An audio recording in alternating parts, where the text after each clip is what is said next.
খুব সহজে সরিষা পাবদা রেসিপি। প্রথমে পাবদা মাছগুলোকে একটু ভেজে নিব।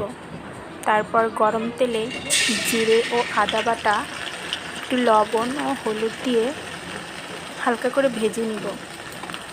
তারপর একটু জল দিয়ে মশলাটাকে কষিয়ে নেব।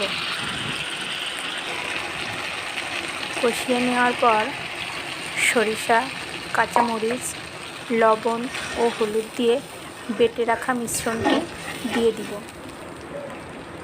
এরপর ঝোলের জন্য জল দিব। তারপর একটু ঢাকা দিয়ে জাল করে নেব।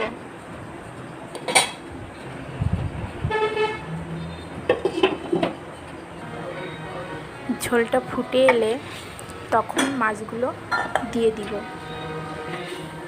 মাছগুলো দিয়ে আবার ঢেকে দিয়ে একটু জাল করে নেব। কিছুক্ষণ পর মাছগুলো একটু উল্টে পাল্টে দিব।